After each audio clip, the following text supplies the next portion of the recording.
Before we get started, I have to jump on here and say this video almost didn't happen. I worked quite a few hours on this dress.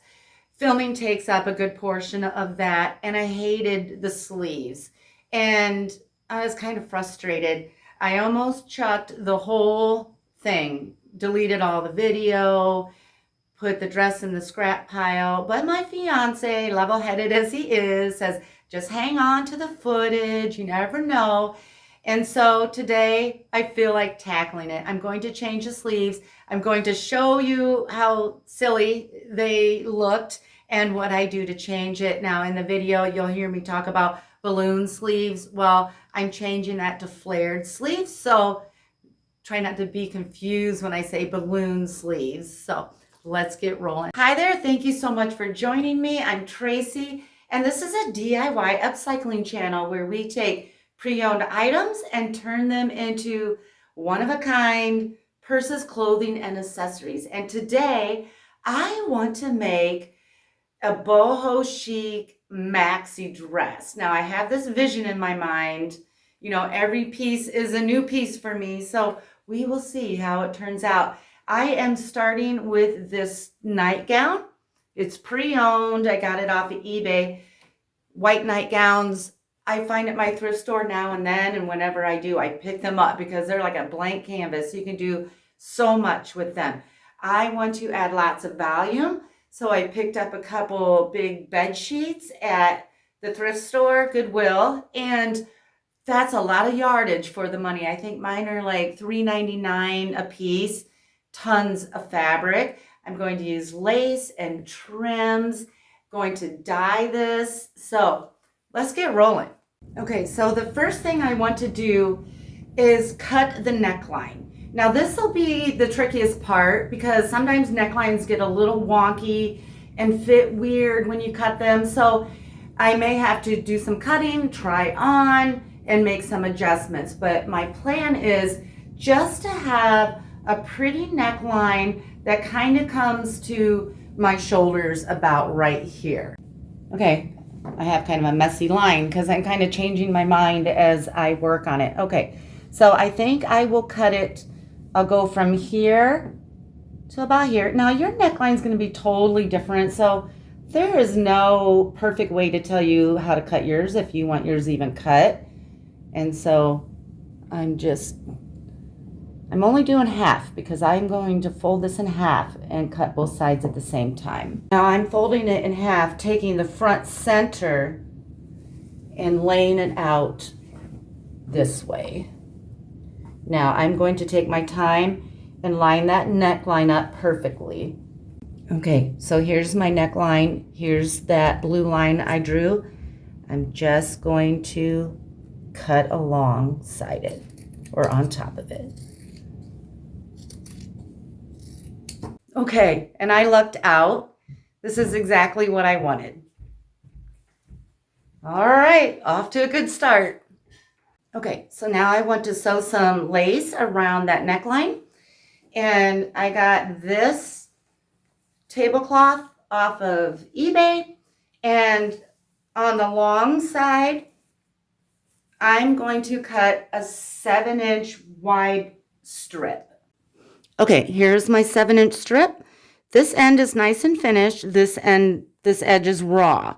I'm lining up the raw edge with that cut collar line, and I'm going to just sew it around. I'm going to start right here and line it up exactly, and I am coming up 8 inches from the bottom of that strip. And starting here, oh, my white is zigzag stitch, line it up all the way around until I get back to here. And then I'll show you what I do with these remaining flaps. Quick note here, I am using sandstone dye. This is Dyemore. We'll talk more about that later. But I'm matching my thread to this and not my white nightgown. I want it to be this color.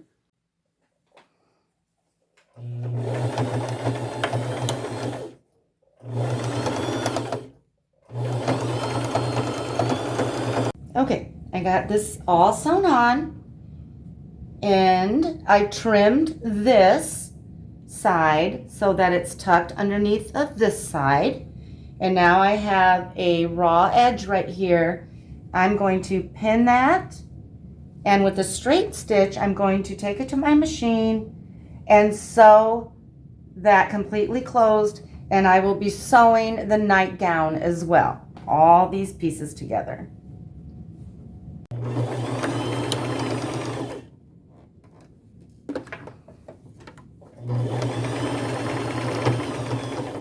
Okay, so I'm going to trim this raw edge, but before I do that, I want to stitch 2 inches down from that raw edge all the way around.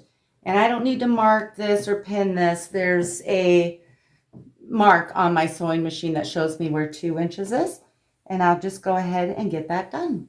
Okay, so now I can lift this up and just trim that little piece off. Okay, so I have some fun lace trims from eBay. I bought them as a lot, and this one is 1.5 inches wide. And what I'm doing is I'm going to sew that all the way around, and I'm coming down 2 inches from the neckline all the way around. I have to start it underneath that V, and then I'm just measuring 2 inches, pinning that, making sure everything's lined up nice. And I will do a zigzag stitch, and I'll just stay close to the top.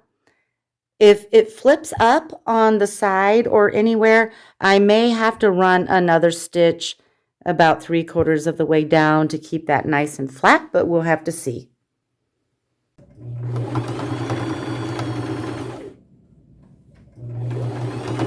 Okay, so this is rolling up a little bit, and I am going to go back and do a zigzag stitch close to the bottom and just make that flat all the way around. Now, the back is kind of rolling up and bunching up, and I didn't intend that, but I think it's cute, and nobody else would know that that wasn't your intention. So just because it doesn't lay nice and straight like this, I'm not going to sweat it.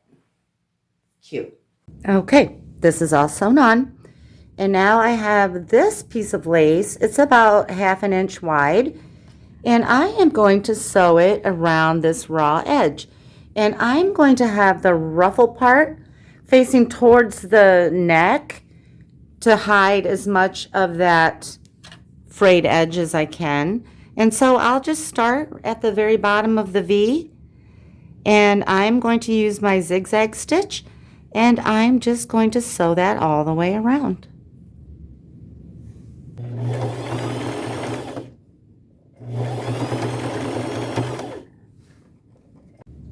Now my lace is all sewn on. I want to work on the sleeves. I want to make some big balloon sleeves, but first I have to partially cut these off. Okay, so I had to lift this lace up and out of the way, and I folded my nightgown in half and lined these sleeves up perfectly. I used the armpit as sort of the guide and flattened it out. And then from here down, I measured I drew it. It is 5.5 inches down. And then I just took a ruler and made a straight line across. And now I'm just going to cut it.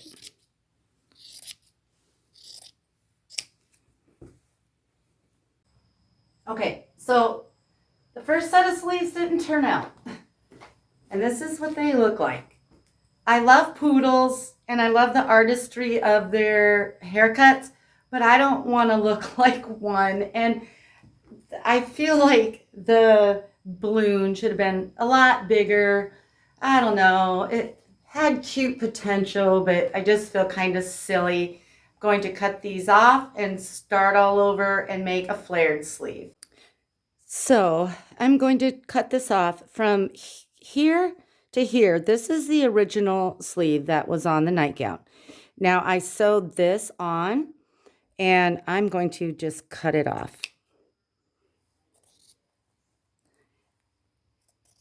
Okay, so I thrifted a sheet and 2 pillowcases. And I'm going to use the 2 pillowcases for the sleeves. Now they have kind of a pretty little trim right here, but I need to cut them shorter. I only want 18 inches for the addition to my sleeve. Now I am just measuring from the longest part of the scallop down here, 18 inches up, and cutting it across. Now what I'm going to do is just take a needle and thread that's knotted, and I'm going to baste this all the way around the raw top here. And I'm going to stay close to the top, and I am going to put my knotted needle and thread pretty much anywhere I'm starting on a seam. And I am just going to do big loose stitches, maybe 1/2 inch to 3/4 inch all the way around. Now my sewing machine doesn't have big enough stitches to baste, but I know a lot of sewing machines do. So I am just hand basting this, and here's the opening to my sleeve that I cut off. My goal is, once I've basted this, to pull the thread and shear it until it fits that opening, but I'll show you all of that. And I will get to basting on both these sleeves. Now here's the opening of the sleeve I cut off, and I want to pull this thread to get this to the size of that. A little bit bigger on this is better than too small. So once I have it approximately there, I'm just going to tie a knot in this thread so that I don't lose my pleating. And I think I'll do it twice. Now I am just going to play with this and get all that pleating as equally distributed as I can. And then I'm going to turn my pillowcase inside out. I want right sides together on this one. Now here's the seam. I'm going to line it up with the seam on the dress. And then I am going to slip the sleeve over top of the dress and pull this short piece through. And then I will stick a pin right at those seams.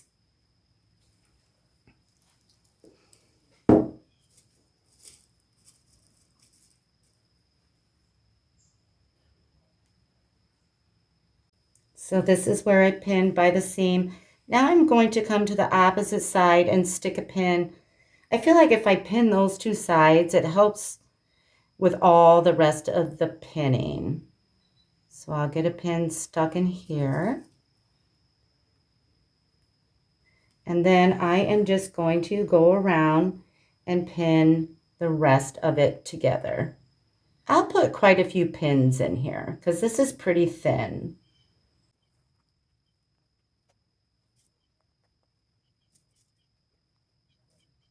Okay, so now both sleeves are pinned and ready to sew. I am going to set my machine on my largest zigzag stitch, and then I'm going to remove this front plate, and I'm just going to slide the sleeve over top of that arm, and I'm going to go forward back and sew all the way around.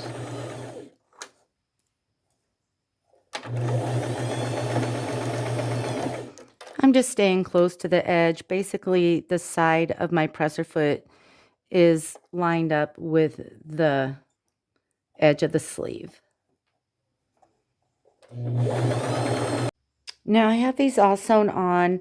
My seams will be raw on the inside. You can finish yours however you like. Maybe you have a serger or a way you like to finish seams, but I'm just going to cut mine close to that zigzag.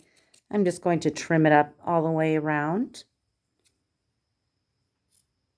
Okay, so here they are. I'm much happier with that. And now I can proceed to finish the rest of the dress. I want to create tiers of, they're not going to be ruffles, but they're going to be pleated sections. And so the first thing I have to do is cut this off at about here. So I want this cut off right about there. Now I laid this out as flat as I can. This has kind of some natural pleating in it. I'm just going to ignore that. When I sew, I can adjust for that. So I'm taking my ruler, and from the armpit down, I measured 8 inches and made a mark. And I did the same on this side. From the armpit down, measured 8 inches, and I made a mark. Now I'm going to take my yardstick, connect those 2 marks, and that will be my cut line. Right there. And now I'm just going to cut it all the way across. The next thing I did was measure the circumference of this opening, and it is 46 inches. Now I'm going to use a bed sheet for my tiers, and I have a bed sheet that I thrifted. It is 96 inches tall, and I just made a snip and ripped a 10-inch wide piece off of it. So now I have a piece that is 10 inches tall and 94 inches long. Now how I sew this tier on will be pretty much how I sew them all on, so I don't have to bore you with the specifics every single time. They'll all pretty much be like this. So I will do right sides together on this. A lot of times I do wrong sides together to see the seam, but not on this one. So I will take this to my machine. I won't pin it or anything. I like to start at the side, if there's a seam, the side seam. And I start sewing just a couple inches in. I don't start sewing at the very tip. That way I have a flap at the end to sew the other end to. So I will just take this to my machine. I will do a simple straight stitch 2 inches in and start sewing. Now I will do little pleats on this one. I will pinch pleat it as I go. Now you can baste and shear yours like I did the sleeves, but I find for me this is quicker since my machine does not baste. And I will just make little pleats, maybe 1/4 inch overlap. Just go a little further, another little overlap, sew over it, and just keep going. I don't want this to be super wide, but I want it to have some volume. So this will give it the volume. So I'll just go to my machine and get that stitched on, and then I'll show you how I complete it over here at the end.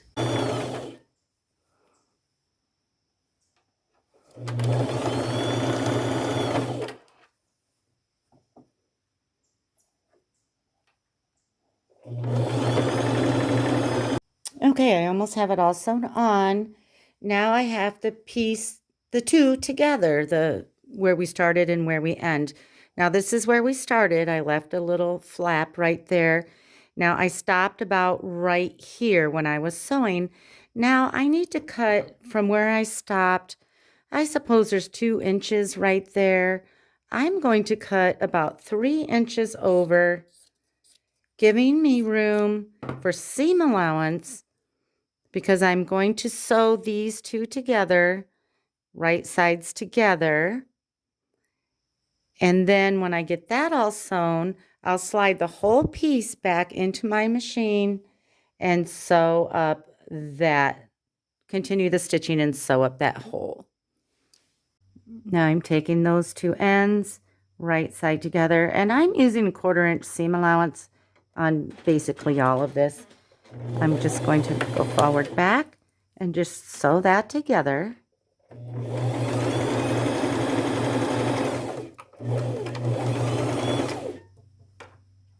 Okay, This is the seam I just sewed right here, but now we still have a hole right here. So I need to go back inside, and this is where I left off the stitching right here. I'm going back under my needle, forward back, and I'm just going to sew that hole closed, and I'll just do a little pinch pleating because I left enough room.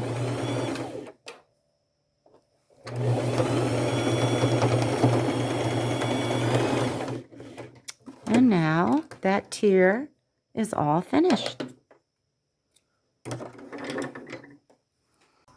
Okay, isn't that cute? That could be a top. I could just trim it with some lace, but going to continue with the dress.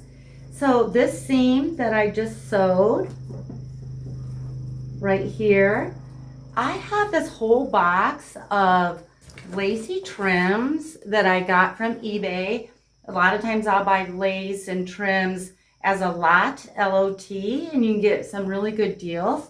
So I'm going to put a pretty little piece of lacy trim right at that seam. Okay, so I'm going to use this piece of lace trim. The diameter of that seam is 46 inches, and I cut this 56 inches just to make sure I had enough.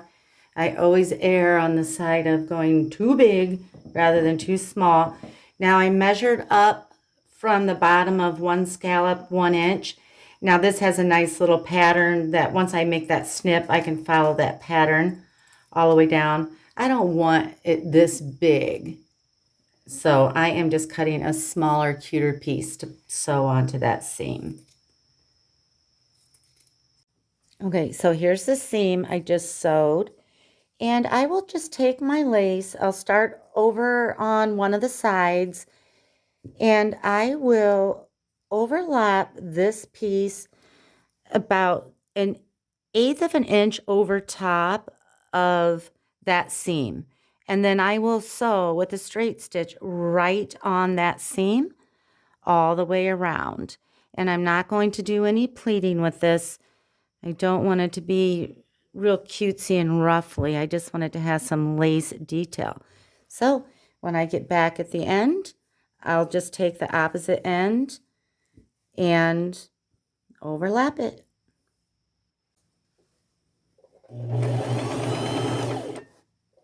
Okay, here's that little lace detail. I'm trying to give you a close-up. All right. Okay, so now I want to do another tier, and I want it to be 10 inches as well. But the first one I ripped at 96 inches, it was a little too much with, my cats are going nuts, with only about this much left. So that tells me now this is wider at the bottom than it was this original piece up here. So I'm going to need a bigger piece. So I'm ripping two 10-inch wide pieces from my sheet, and I'm going to have to stitch the ends together, right sides together, to make a long enough ruffle. Okay, you will have strings when you rip sheets. This is my little trick, the quick way to get them off. I just wrap them around my hand. Well, that one wasn't even attached, but that's how I get them off. I just wrap it around my hand till they come off. Okay, now I'm just going to sew this one on exactly like I did this.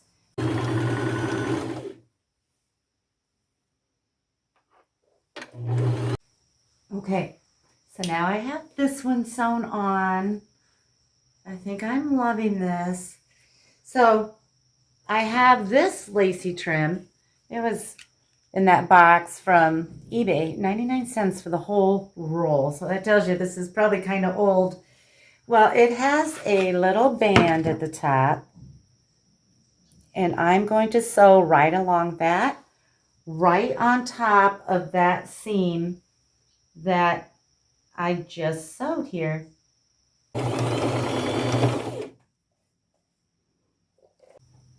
Okay, I have the little lacy piece sewn on, I'm going to do another 10-inch tier.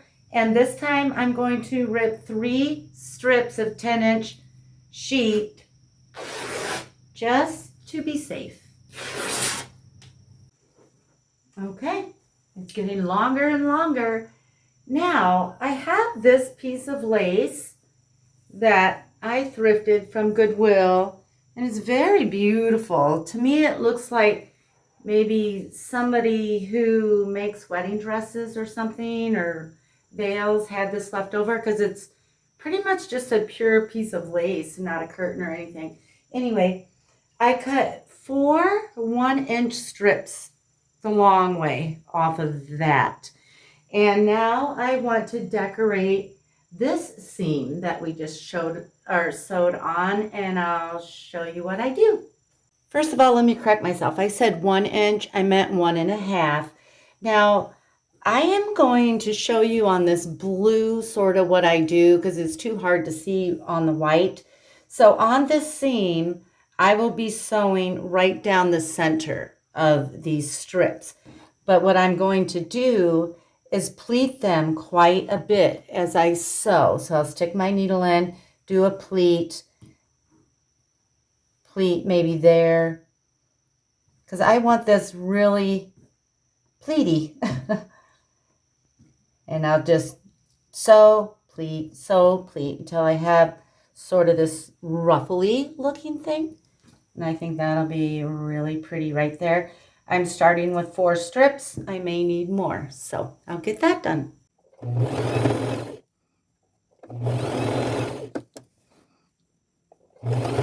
Okay, now I'm just giving you a close-up of what that piece looks like all sewn on. Okay, so I just need 1 more row. Now, I took my yardstick. Mine is a little longer in the back, and I want mine to be a maxi dress. I want it to graze the floor when I'm barefoot and be just right when I have just a little bit of a wedge or something. I won't be wearing super high heels. I really can't do that anymore. So this might be helpful if someone is with you to look at the number, but I just put my yardstick on the floor. I looked in the mirror, and I got 9 inches from the bottom of my dress to the floor. So now I need to cut or rip that bed sheet. I'm going to rip 3 rows. So I got 9 inches when I just measured. I wrote this down because my memory. So I'm taking away 1/2 inch for seam allowance. That brings me to 8.5 inches. And then I'm going to subtract 1.5 inches, because this is a little over 1.5, and I'm going to add this to the bottom of my last ruffle. So 8.5 minus the seam allowance minus the 1.5 brings me to 7 inches cut. So I'm going to cut 3 strips of the bed sheet at 7 inches. Okay, when I'm done ripping my 3 strips, I'm going to sew them together just like we did the other ruffles or tiers, and pleat them and sew them on exactly like we did all the others. Okay, I have the last tier sewn on. It took exactly those 3 strips of bed sheets. I had just a teeny bit left over, and I even did extra pleating at the very last ruffle. I just put my pleats closer together. Now, I chose this trim basically because I have a ton of it, and I am going to overlap the bottom 1/4 inch and just stitch at the top of this and have a little lacy piece right at the bottom.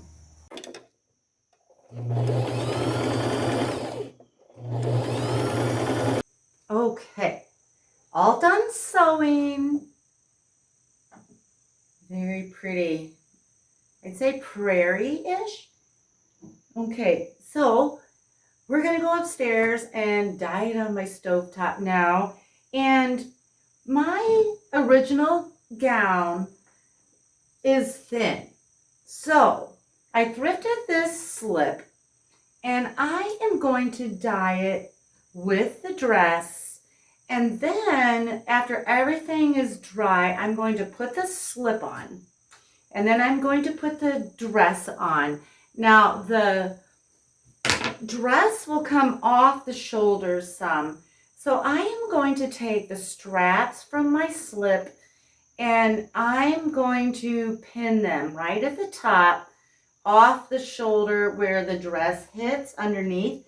So the slip will sort of become like the lining, just a piece that will be permanently attached. So once I have it all situated and pin the strap in one spot on each shoulder, I will just do a little hand stitching to keep that in place. And then I will forever have a matching sort of lining piece with it. So let's go dye it.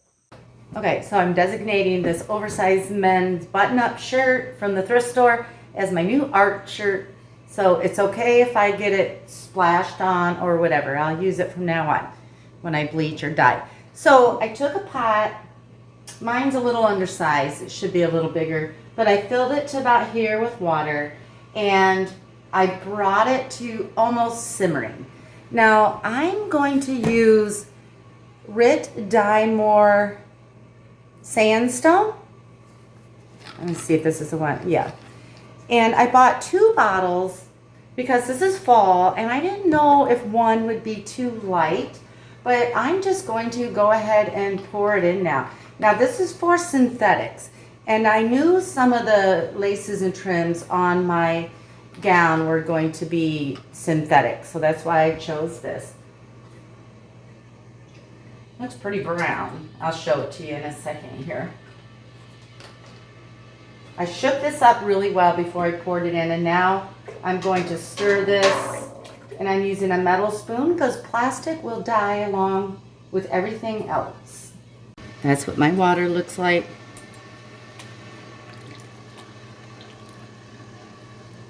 Now I'm going to take a little paper towel and I'm going to test the color. I think I like that very much. So I don't think I'll add my other bottle, but I will add my dress and my slip. Okay, first I'm going to add my slip, then my dress. Now this is really too big for this pot, so I'm going to have to stir this. They recommend stirring your fabrics continuously anyway, and for approximately half an hour. So I will watch the clock a little bit. Oh my gosh, I think this is gonna, it almost looks like a deep tea stain. So I will stir that and watch it and come back. Oh my, I think it's going to be beautiful. Come back when I think it's the color that I want and that it's been about half an hour so that everything is permanent. Okay, it's been half an hour. I dumped the whole pot with the clothes in my sink. And now I am just going to rinse this until the water comes clear out of the clothes. Now, look at the sleeves. Everything of different materials will dye a different color. And that can really be a fun, happy accident. So, a lot of the trim came out yellow. A lot of this is sort of a, almost a blush color.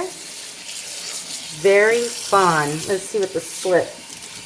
The slip, which was a polyester, came out a nice rosy tan color.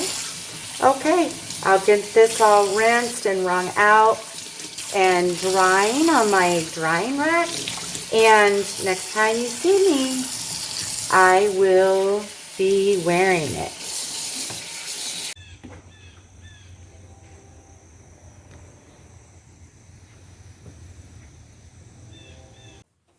Okay, I promise I'm still going to try it on for you. But I want to talk about what I've done. So I added the slip underneath, and here's a picture of what the slip looked like before I sewed it in.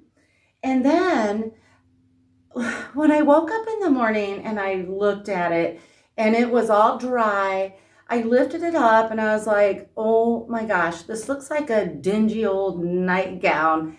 So I love the color and I'm keeping it because I just think it's so vintagey and aged looking, but it does nothing for me. So I'm going to have to smear on a bunch of self-tanner when I do the reveal so I don't look completely washed out.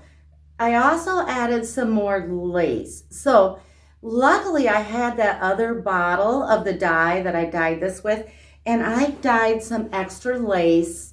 And when that was dry, I added a piece here, and I'll bring it in closer and show you. And I just did everything with a zigzag stitch. I added a decorative piece here and just some fringes. And then I had forgotten, when I originally did that last ruffle, I forgot to add a piece of lace to that one as well. And I just took some doily remnants and, just some scraps basically that I had, and I just pieced them all together. They're all about a few inches tall, and finished that ruffle. And I did all that with a zigzag stitch. I'll come in and try to give you a closer look at what this looks like, and then I'll put it on for you and show you what it looks like. I absolutely love the fit of this. Okay, so I cut out a V and a little decorative piece here. It actually has a little butterfly on it. It's actually straight. It's kind of cockeyed on my mannequin right now. And then right underneath of that, I did like a half doily right here, and then just some two long pieces right above this doily.